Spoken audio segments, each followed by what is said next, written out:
यो त रोड चाहिँ खतरा पिच गरे सर म त अनि लड्छ कि भनेर झन् कुना पिलेको यो त खोलै जम्दो रहेछ होइन खोलो त होला यहाँ त यो सधैँ यस्तै हो प्रत्येक वर्ष चाहिँ यही सिजनमा चाहिँ यहाँ यस्तै हुन्छ पहिले पहिले जति नजम्दो रहेछ कि यहाँ अलिक कम हो अब तपाईँको स्टार्ट हुन्छ त अनि अब यहाँबाट स्टार्ट गर्नु पर्छ नि ब्रेक नहानी बिस्तारै सुलुलुलु जानु ब्रेक हान्नु भयो भने त झन् चिप्लिन्छ ए अब त अर्को बाइक थान गरेर म त कुनै पिर्छु गरे पनि त्यही चौरमा बस्छ नि त्यो धनै आइज आइज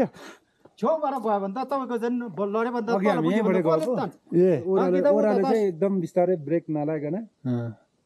गियर कन्ट्रोल गर्ने आइज ओइ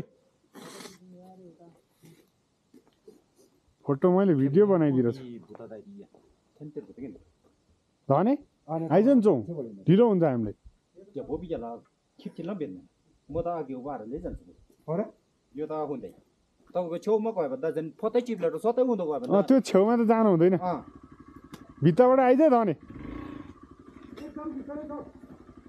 भित्ताबाट आइज है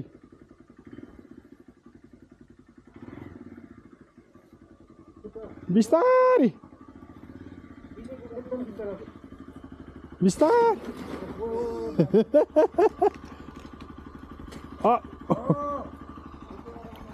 त्यही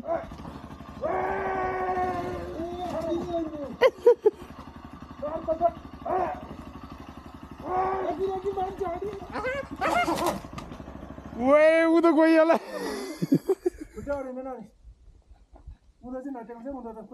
त्यो गाँठो जस्तोमा टेक्यो त नि एकछिन है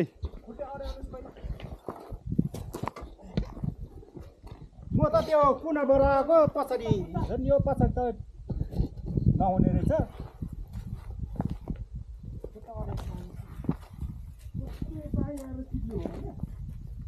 मेरो जुत्ता झन् चिप्लो हुँदो रहेछ जोडाएर यति छेउमा पुगेपछि त यहाँबाट त फेरि छेउछेउै गयो भने त सक्छ भिडियो गरिन्छ बरु मलाई के भन्छ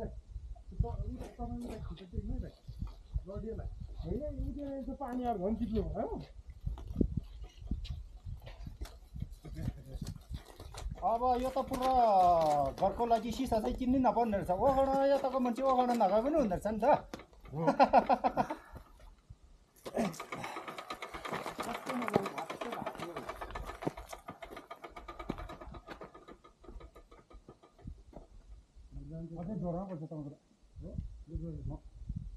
अघि म त यहाँबाट उड्दा त चढेरै गयो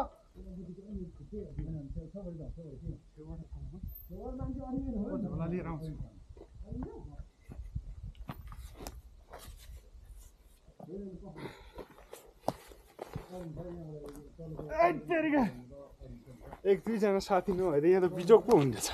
यो बाटो त तपाईँको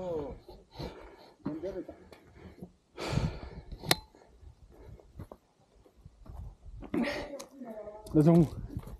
है जाउँ यहाँ त माछापट्टि मान्छे नअडे लाग्छ नि बिस्तारै जाउँ न नगए पनि उपाय छैन त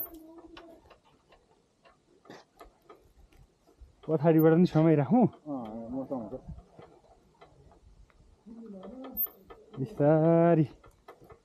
आइज धनबहादुर टुङ्गो लाग्छ ब्रेक नहान ब्रेक नहान धन्नै म तल पुग्यो कटा अब त चढ्नु भयो हुन्छ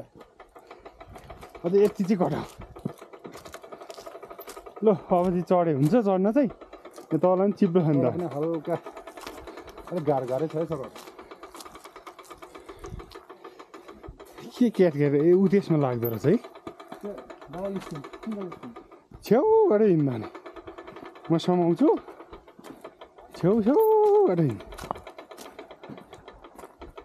तल त तल पुगेपछि त एकदम यहीबाट हिँड्नु नत्र त गरी किचनकै नचल्नु शिव दाजु हुन्छ अब फेरि शिव दाजुतिर नजान्छ यहाँबाट स्वाटै जाने भित्तापट्टि चढेरै गयो नि हुन्थ्यो यहाँ हुन्छ होइन लडेर अहिले टाउको फुट्छ मलाई नेक्लिजेन्स त गर्नै हुन्न बास त बल्ल निस्किए है हजुरहरू यस्तो खाँदो रहेछ नि हेऱ्यो जुत्ताले तर त्यहाँनिर